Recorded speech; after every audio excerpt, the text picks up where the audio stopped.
અને તમે જોઈ રહ્યા છો કેટીવી ન્યૂઝ ગુજરાતી. સૌથી પહેલા તો હું તમને જણાવી દઉં, આજનો ઇન્ટરવ્યુ આપણે કરી રહ્યા છે બહુ જ ખાસ છે, કેમ કે આપણી સાથે જે શખ્સ જોડાયા છે ઇન્ટરવ્યુમાં, આરવ રાજપૂત, એમણે સતત ચોથી વાર ગુજરાતમાં નહીં પણ ઇન્ટરનેશનલ કરાટે ચેમ્પિયનશિપમાં ચોથી વાર એમણે ગોલ્ડ મેડલ જીત્યું છે. સો મારો સૌથી પહેલો પ્રશ્ન તમને છે મિસ્ટર આરવ રાજપૂત, કે તમે તમારી જર્ની કઈ રીતે સ્ટાર્ટ થઈ અને પહેલું પગથિયું શું હતું? સૌપ્રથમ તો થેન્ક યુ. હું નથી જીત્યો, આખું ભારત જીત્યું છે. કરેક્ટ. એની મને ખુશી છે. પણ જ્યારે તમે પૂછ્યો કે પ્રશ્ન કે મારી જર્ની ક્યાંથી શરૂ થઈ, તો હું સ્કૂલમાં હતો.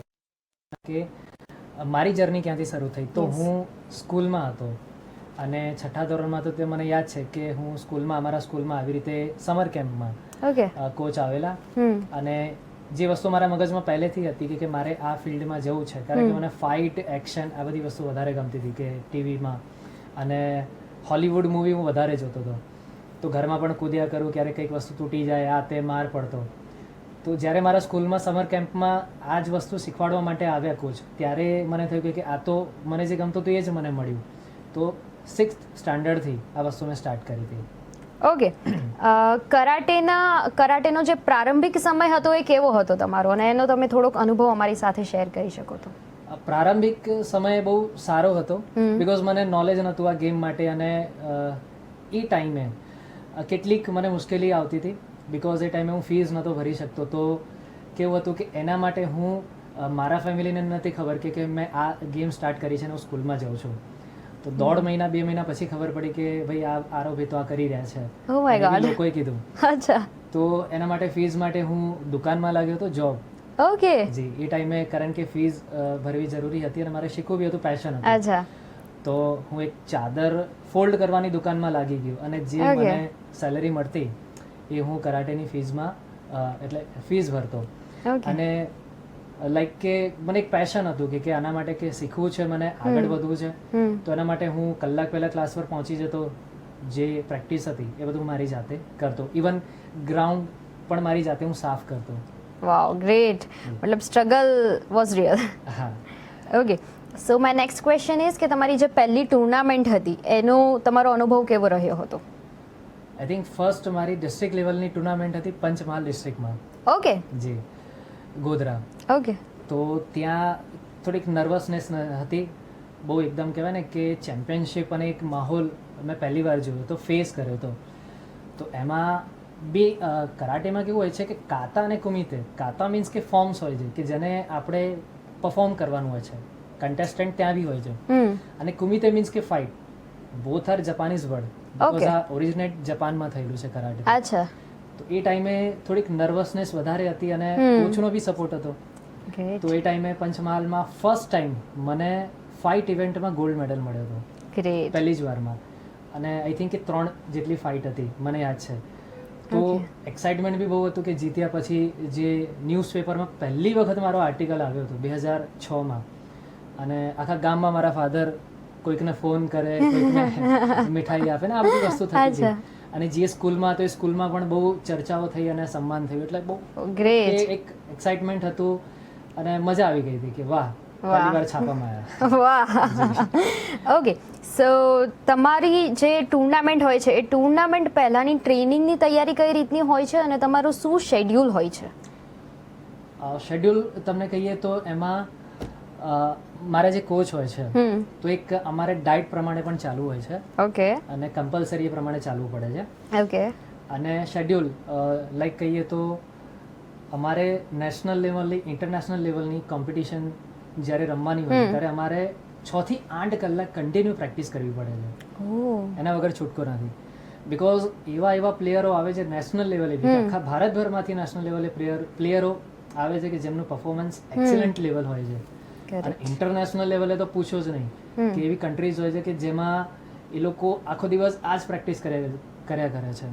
સો આ વસ્તુ માટે અમારે 6 થી 8 કલાક પોતાની જાતને રિંગમાં, પ્રેક્ટિસમાં બધી રીતે અમારે તૈયારી રાખવી પડે છે. ઇવન ડાયટ પણ, કે તમારે કેટલીક વસ્તુ ખાવી ન ખાવી, આ બધી જ વસ્તુ તમારે પ્રોપર ફોલો કરવી પડે છે. સો ડાયટ જેમ તમે કીધું તો મને એક ક્વેશ્ચન આવ્યો, ક્યુરિયોસિટી થઈ કે ડાયટનું કઈ રીતનું હોય છે કે જેમ નોર્મલ માણસ હોય એને બહુ બધી ક્રેવિંગ્સ થાય કે મારે પાણીપુરી ખાવી છે, મારે વડાપાઉં ખાવું છે. શું તમને એવું નથી થતું કે આપણે ભાઈ આ વસ્તુ બી ખાવી છે, મને બહુ જ ઈચ્છા થઈ રહી છે, તો તમે ડાયટ કેવી રીતે ફોલો કરો છો? મારી ફેવરેટ વસ્તુ છે પાણીપુરી. ઓ માય ગોડ, એનું જ મેં નામ લઈ લીધું. પણ કેવું છે કે અમારે ડાયટ ફોલો કરવામાં બધી જ વસ્તુ છોડવી પડે જ્યાં સુધી તમારી મેચ ના પતી જાય. હા, મેચ પતી જાય પછી તમે સ્ટાર્ટ કરી શકો છો, પણ ત્યાં સુધી કશું જ નહીં. તો તમારે ઉકાળેલી વસ્તુ હોય છે એ વસ્તુ પર વધારે ફોલો કરવું પડે છે. લાઈક શાકભાજી હોય છે તો અમને ઉકાળેલા જ મળે.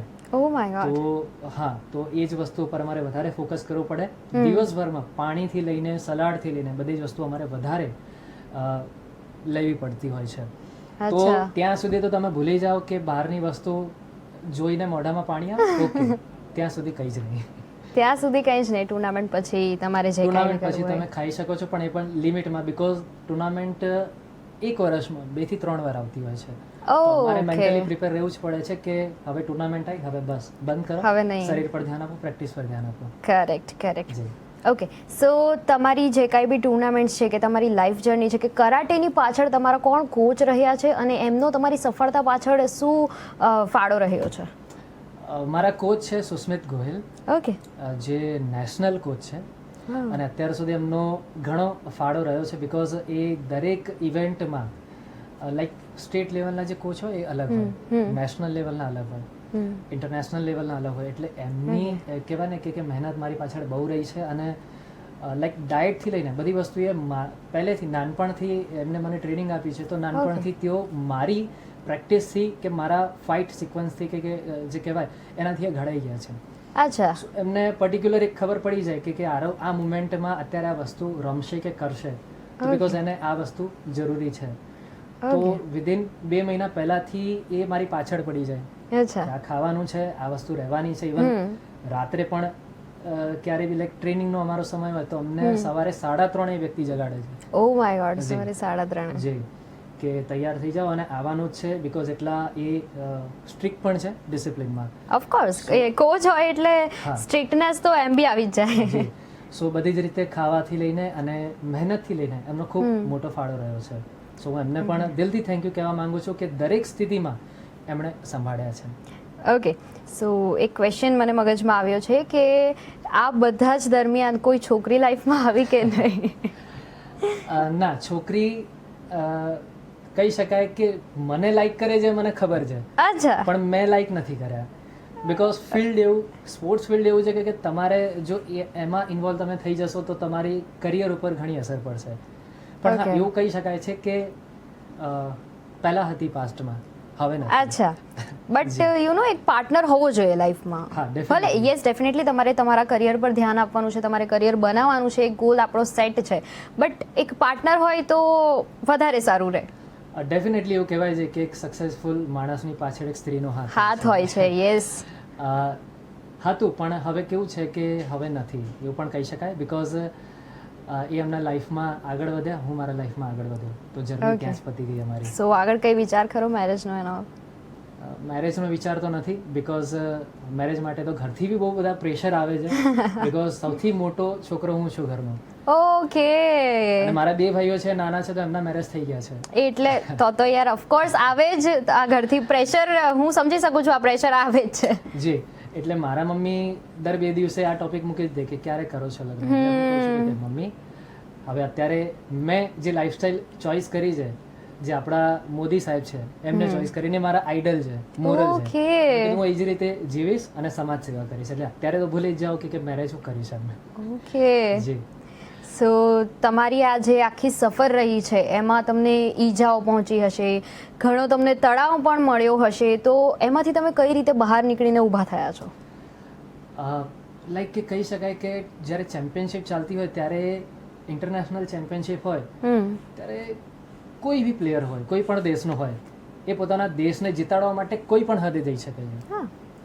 તો નેશનલ લેવલ, ઇન્ટરનેશનલ લેવલે એવા સારા સારા પ્લેયરો આવે છે સામે ફાઇટ માટે કે જેની કોઈ જે કહેવાય ને કે હદ છે એમ, કે હાર્ડ હિટિંગ પણ થઈ જાય, ક્યારેક તમને વાગી જાય. બીકોઝ આ જે મલેશિયાની મેચ હતી, આની પહેલાં દુબઈની મેચ હતી, તો ઘણી બધી જગ્યાએ ઇન્જરી થતી હોય છે હા કે એ લાઈક તો ઓફકોર્સ સ્પોર્ટ્સમાં એ થતું જ હોય છે. જે કે રિપ્સનો પાર્ટ છે કે પછી બેક પાર્ટ છે કે પછી તમારા લેગ્સ છે, તો એવી ઇન્જરી થતી હોય છે કે તમારે at the time match stop કરવી પડે. ઓકે. અને લાઈક કે પ્રેક્ટિસમાં પણ ઘણી વખત વાગી જતું હોય છે. તો આ બધી વસ્તુઓ ધ્યાનમાં રાખીએ છીએ બિકોઝ આપણે દેશ માટે રમીએ છીએ. તો એ સહન કરીને અને એને ધ્યાનમાં રહીને અમે આગળ વધતા હોઈએ છીએ બિકોઝ ત્યારે કોઈ જ વસ્તુ નથી દેખાતી, ખાલી એક જ ઇન્ડિયા દેખાય છે. Correct, well said. અમે શું કહેવાય કે એટ ધેટ ટાઈમ અગર મેચમાં વાગી પણ ગયું તો અમને રેસ્ટ પણ આપવામાં આવે છે કે 2 થી 5 મિનિટનો રેસ્ટ છે. અને જો અમને એ રીતે પૂછવામાં આવે છે કે તમે મેચ રમશો કે પછી ક્વિટ કરશો, છોડી દેશો. ઓકે. તો લાસ્ટ મલેશિયાની મેચમાં પણ આ જ વસ્તુ મારી સાથે થઈ હતી કે લાઈક ચોથી મેચ હતી ત્યારે ભયંકર ઈજા થઈ હતી મને ઓ કે માય લાઈક કે મોઢાના અંદરના ભાગમાં વાગ્યું અને સડનલી બ્લડ ચાલુ થઈ ગયું, બ્લીડિંગ ચાલુ થઈ યસ. ગયું હા. અને નાકમાંથી. ઓકે. તો જ્યારે કે મારો કરાટેનો ડ્રેસ તો એકદમ વ્હાઈટ હતો, White, yes, એ તો. પછી સડનલી રેફરીએ જોયું ને મેચ સ્ટોપ મેચ કરી. સ્ટોપ કરી, રાઈટ. તો એમણે પછી ચેક કર્યું તો વાગી ગયું તો મને બિકોઝ મેં માઉથ ગાર્ડ નહોતું પહેર્યું, જે મારી ભૂલ હતી. ઓકે. સો એ ટાઈમે મેચ સ્ટોપ કરીને એમને કીધું કે તમે રમશો બિકોઝ મને ત્યારે શું હતું કે ફોકસ એના ઉપર જતું હતું કે જ્યારે મને ઇન્જરી થઈ હતી ઇન્જરી થઈ હતી અને મેચ સ્ટોપ વચ્ચે જ કરી હતી એમણે. એમને કીધું કે તમે રમશો કે પછી ક્વિટ કરશો, એટલે મેં કીધું કે હું રમીશ, મને ખાલી થોડો ટાઈમ જોઈએ છે. ઓકે. તો એ જ્યારે ચોથી મેચ હતી એના પછી એમણે સ્ટોપ કર્યું, મને ટાઈમ આપવામાં આવ્યો, મારા કોચ સાથેના સંવાદો થયા અને એના પછી હું ટાઈમિંગ પ્રમાણે એ મેચ જીત્યો. ગ્રેટ, બહુ જ સરસ તમારું આ યોગદાન રહ્યું છે ભારત માટેનું. એન્ડ મલેશિયાની જે ચેમ્પિયનશિપ હતી એ ચેમ્પિયનશિપમાં તમારે કેટલા રાઉન્ડ્સ હતા અને કેટલા દેશો સામે તમારી મેચ રમાઈ હતી? મલેશિયાની મેચ હતી એમાં મારા 6 રાઉન્ડ, ફાઇનલ મેચ મારી 6ઠી હતી, 6 રાઉન્ડ જીત્યો હતો હું. ઓકે. અને અલગ અલગ કન્ટ્રીઝ હતા, કઝાકિસ્તાન, બ્રાઝિલ, એ ગણીને સોરી સ્ટોપ. It's okay.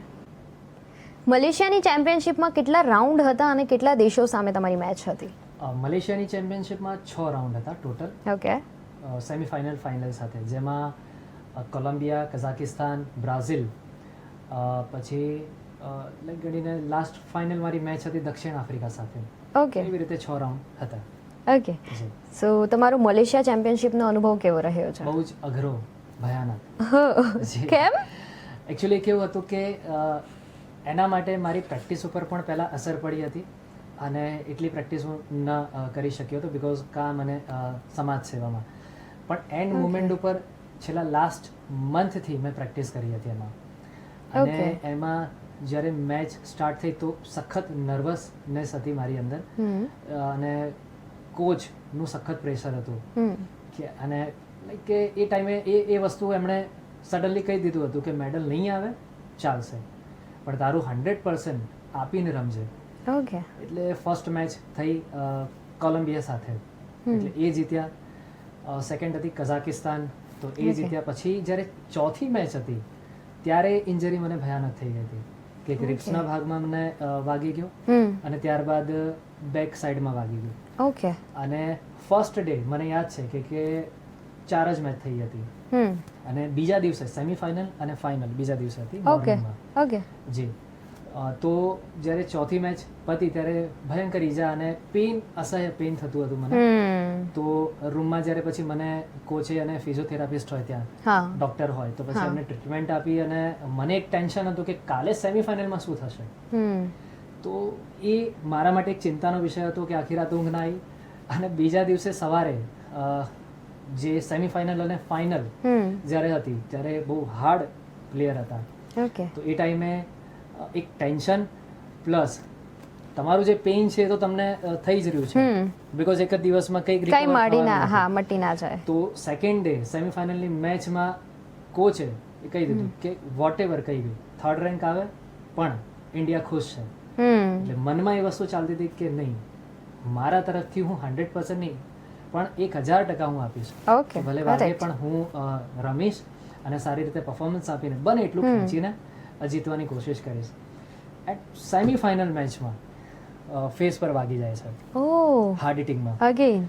અને એ ટાઈમે સડનલી પછી જ્યારે બ્લડ નીકળવાનું, બ્લીડિંગ ચાલુ થઈ જાય છે, મેચ રોકાય છે, ફરીથી એ જ જગ્યાએ વાગે છે.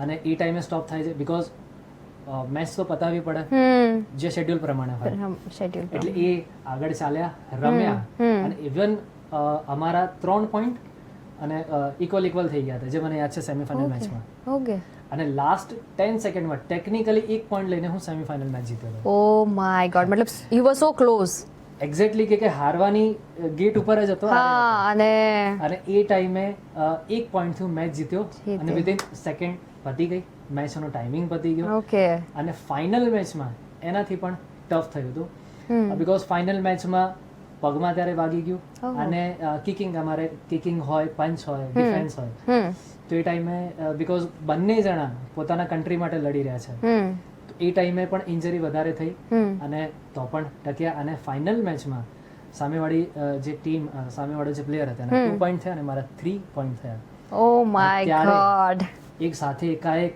લોકોની ચીચિયારી લોકો ઇન્ડિયા એવી રીતે જે ચીયર કરતા હતા એ સાથે અને બીકોઝ એ ટાઈમે મને જે વાગી ગયું હતું ભયંકર ઈજા થઈ હતી બીકોઝ સ્ટમકના વિભાગમાં ઓકે હા સો મને કંઈ સૂઝતું નહોતું મેચ જીત્યા પછી હું ત્યાં સૂઈ ગયો એટલે પડી ગયો અને પછી કોચ આયા અને પછી સડનલી એ લઈ ગયા જેમ તેમ કરીને રિંગની બહાર અને પછી ત્યારે બેસાડ્યા થોડુંક પાણીથી લઈને ફેસ ધોયો અને જેમ કહેવાય ને કે હોશમાં ન હોય એવી રીતે મારી કન્ડિશન હતી ઓકે અને એ ખબર છે કે ઇન્ડિયા જીતી ગયું છે એટલે ખુશી છે લોકો જે રીતે બૂમો પાડતા હતા અને લોકોનો અવાજથી ખબર પડી કે ઇન્ડિયા જીત્યું છે મને બી ખબર હતી કે ઇન્ડિયા જીત્યું છે સો એ ખુશી અને જ્યારે મેડલ સેરેમની હતી ટ્રોફી આપવામાં આવી ત્યારે ખૂબ જ અત્યંત ખુશી હતી બીકોઝ જે કહેવાય ને કે ફરીથી ચોથી વખત ભારત જીત્યું છે તો લોકોએ કમસે કમ કહેવાય ને કે કન્ટિન્યુ 1.5 થી 2 મિનિટ સુધી ક્લેપિંગ કર્યા છે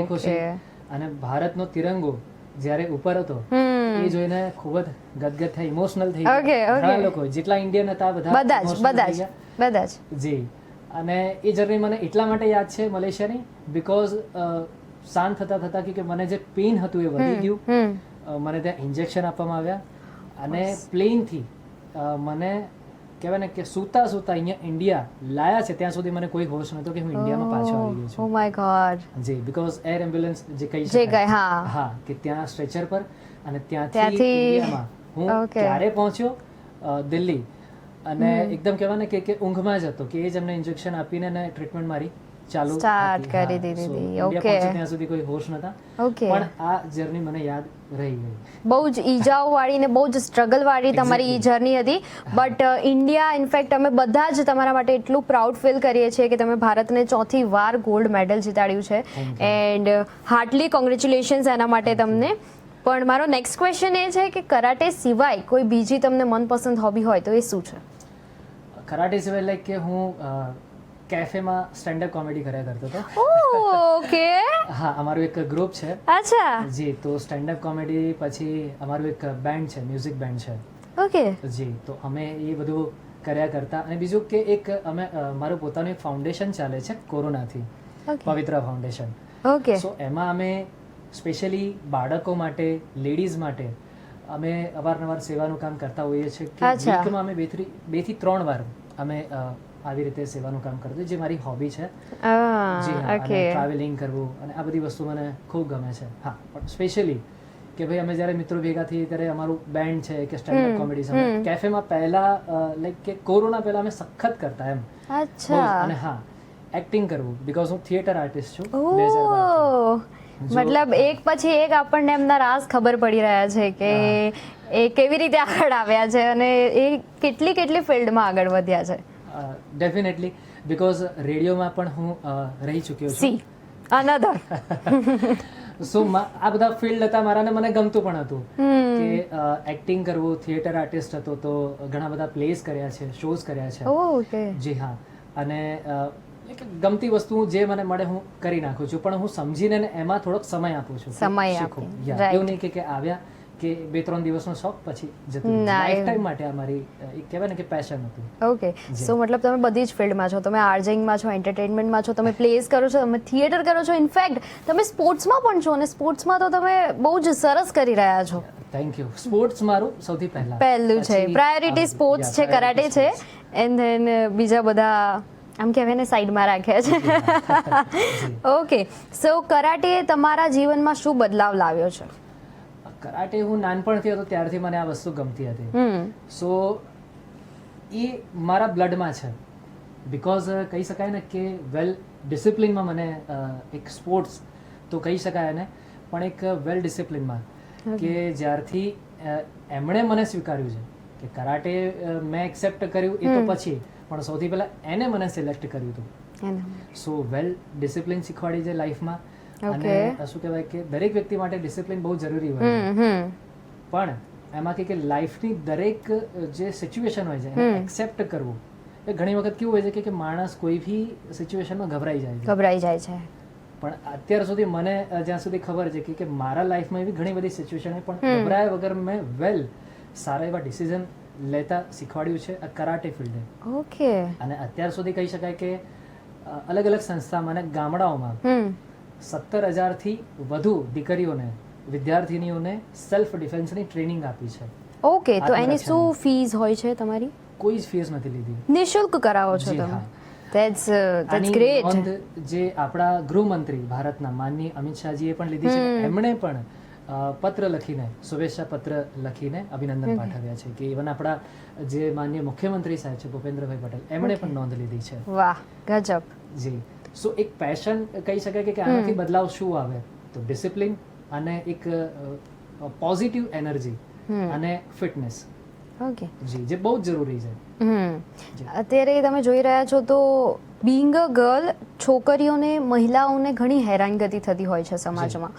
તો એ પાછળ તમે યોગદાન ઓલરેડી આપી દીધું છે, તમે સેલ્ફ ડિફેન્સ શીખવાડો છો લોકોને, ગર્લ્સને, ફિમેલ્સને. તો આગળ તમારે આમાં શું ગોલ છે અને આગળ તમે કઈ રીતે આમાં યોગદાન આપશો? મારો એક જ ગોલ છે કે કોઈ બી ઘરની દીકરી હોય કે વિદ્યાર્થીની હોય, એ કોઈ પણ સિચ્યુએશનમાં ડરે નહીં. અત્યારે તમે જોવો છે કે ગુજરાત એટલું સેફ છે, પણ તમે અધર્સ બીજા સ્ટેટમાં જતા રહો તો હું નામ નહીં આપું, પણ એવા સ્ટેટ છે કે જ્યાં દીકરીઓને 7 વાગ્યા પછી ઘરની બહાર નીકળવા નથી નીકળવા દેતા. આજે બી ગામડાઓના વિસ્તારમાં દીકરીઓ માટે ડર એક પ્રકારનો હોય છે. તો મારે સરકારથી એક જ વિનંતી છે કે દરેક દીકરીના મગજમાંથી આ ડર નીકળે અને આવી પ્રવૃત્તિ કરે, આવી પ્રવૃત્તિ કે જે સેલ્ફ ડિફેન્સ જેવી વસ્તુ છે, કરાટે જે છે, કે જેના માટે એ લોકો આવા ટ્રેનિંગ લે અને પોતાની જાતને એટલા બહાદુર બનાવે કે રાતના 2 વાગે પણ દીકરી ઘરેથી એકલા બહાદુર તરીકેથી નીકળી શકે, સેફલી નીકળી શકે, કોઈ બી સિચ્યુએશનમાં સામનો કરી શકે. બીકોઝ આ બહુ જ જરૂરી છે સમાજ માટે. ને અત્યારે આए દિન તમે એટલા કિસ્સાઓ જુઓ છો કે એક કહેવાય ને કે કલાકે આવા ન્યૂઝ આયા કરે છે. રેપ છે, છેડતી છે, તો દરેક આ બાબતે આપણને ઘણા નેગેટિવ ન્યૂઝ મળતા રહે છે. એક્ઝેક્ટલી, કે આના માટે અવેર હોવું બહુ જરૂરી છે. મજબૂત માનસિક રીતે તથા શારીરિક રીતે બી આના માટે મજબૂત હોવું બહુ જરૂરી છે. સો જે અમે અત્યાર સુધી આ ટ્રેનિંગ આપી છે તો બહુ પોઝિટિવ રિસ્પોન્સ આવ્યા છે. અને એ લોકો એવા મેસેજ બી આવે છે કે આવા સિચ્યુએશનમાં અમે સર આવી રીતે આ સિચ્યુએશનને સંભાળી, ત્યારે બહુ ખુશી થાય છે કે આપણે જે ટ્રેનિંગ આપી એનો એક પોઝિટિવ તમને એક મેસેજ પણ મળ્યો છે ને, કે એક પોઝિટિવ મેસેજ તમને મળી રહ્યો છે અને એ દીકરી થ્રુ તમને આગળ પણ વધવાની ઘણી તમને કહેવાય ને કે પોઝિટિવ એનર્જી મળે કે હા મારે હજી આગળ પણ સેલ્ફ ડિફેન્સ શીખવાડવું છે. 17,000 શું તમારે 17 લાખ દીકરીઓને શીખવાડવું છે. હું તો કહું છું તમે આખા ભારતમાં તમારી એક એસોસિએશન ખોલો અને બ્રાન્ચીસ ને એ બધું ઓપન કરો અને બધી જ દીકરીઓને, આખા ભારત દેશની દીકરીઓને તમે સેલ્ફ ડિફેન્સ ડેફિનેટલી. બીકોઝ મારી પાસે એવા જ્યારે કે કોલ આવે કે ઘણી સ્કૂલોમાં સ્પોર્ટ્સ સબ્જેક્ટ જ નથી હોતો. ઓકે. આજે પણ હું તમને એવી સ્કૂલોના નામ નહીં લઉં, પણ એ કેમ? બીકોઝ એ લોકો ખાલી ભણવા જાય અને સામાન્ય ઘરના હોય, લોઅર ક્લાસના હોય, કે જે લોકો ઘરનું કામ તો કરે પણ બીકોઝ પોતાની ફીઝ માટે કે ઘરને ગુજરાન ચલાવવા માટે એ લોકો બંગલાના કામ પણ કરતા હોય છે. તો એ સ્કૂલમાં જ્યારે અમે સેમિનાર રાખ્યો જ્યારે કરાટેનો, તો મને એવો એક્સપિરિયન્સ થયો કે એ છોકરીઓ એકદમ ટોળું વાળીને ઉભા રહી ગયા કે સર સ્પોર્ટ્સ સબ્જેક્ટ નથી કે જે અમને ખૂબ ગમે છે અને એવું ગાઈડન્સ આપવા માટે કોઈ જ નથી, ના પીટી ટીચર છે કે કોઈ જ નથી. ઓકે. તો એવી સ્કૂલો માટે પણ મારી વિનંતી છે કે સ્પોર્ટ્સ શું, કે દરેક આજે કોઈ પણ વસ્તુ કે મારી પાસે એવા પણ લોકો છે કે જે લોકો પાસે કાચા મકાન હોય ગામડામાં, એ લોકો આજે નેશનલ લેવલ રમે છે સ્પોર્ટ્સમાં, ઇવન કરાટે ની કોઈ બી ગેમમાં. એબ્સોલ્યુટલી. સો એ બહુ જ જરૂરી છે અવેરનેસ. લાઈફમાં એક સ્પોર્ટ્સ હોવું બહુ જરૂરી બહુ છે જરૂરી કે જેનાથી છે, બહુ તમારી જરૂરી ડિસિપ્લિન આવે, તમારી હેલ્થ સારી રહે અને તમે એટલા સ્માર્ટ બનો કે તમે કોઈ પણ સિચ્યુએશનને એકદમ ઇઝીલી ટેકલ કરી શકો છો. ઓકે. સ્પોર્ટ્સને લઈને કે પછી કોઈ પણ કરાટેને લઈને હોય કે સ્પોર્ટ્સને લઈને હોય કે કોઈ પણ આ ફિલ્ડ વિશે તમે સમાજને શું મેસેજ આપવા માંગશો? હું એટલો જ મેસેજ આપીશ કે આજે કોઈ પણ ફિલ્ડ હોય કે એમાં એક્સપર્ટ બનો, તમારી મનગમતી પ્રવૃત્તિ કરો. અને જે પ્રવૃત્તિ, બીકોઝ અત્યારે એવું છે કે છોકરાઓ સેકન્ડ સ્ટાન્ડર્ડ હોય કે થર્ડ સ્ટાન્ડર્ડ હોય, એ ખાલી ફોન મળી જાય તો ફોનમાં આખો દિવસ કાઢી દે છે. લોકો ઇન્સ્ટાગ્રામમાં એકાઉન્ટ બનાવીને બેસી જાય છે, કરેક્ટ. રીલ્સ બનાવે છે. આ બધું તમને કામમાં નહીં આવે. અને તમે જેની રીલ જોવો છો એ ઓલરેડી કંઈક કરીને બેઠા છે. છે. અને કેટલાક વર્ગ એવા હોય છે કે જે ફાલતુની રીલ્સ બનાવે છે. બેટર ધેન કે તમે સમાજ માટે પ્રેરણારૂપ બનો. મારી એક જ સમાજને મેસેજ છે કે પ્રેરણારૂપ બનો. અને સ્પોર્ટ્સ હોય, ડાન્સિંગ હોય ફિલ્ડ, સિંગિંગ ફિલ્ડ હોય કે વોટ એવર કોઈ પણ ફિલ્ડ હોય, એમાં તમે આગળ વધો, તમારું જ નામ કરો અને એવી ખ્યાતિ મેળવો કે દેશ, દુનિયા કે આખું વર્લ્ડ તમને નામથી ઓળખે. કરેક્ટ. તમને ફરીથી હું હાર્ટલી કોંગ્રેચ્યુલેશન્સ કહેવા માંગુ છું. અને આખું ભારત, આખું ગુજરાત બહુ જ પ્રાઉડ ફીલ કરે છે. તમારા 4 ગોલ્ડ મેડલ છે તમે ભારતને જીતાડ્યા છે એના માટે. And thank you so much અમારા શોમાં જોડાવા માટે, KTV ન્યૂઝ સાથે જોડાવા માટે. એન્ડ તમે જોતા રહો KTV ન્યૂઝ ગુજરાતી. ધન્યવાદ.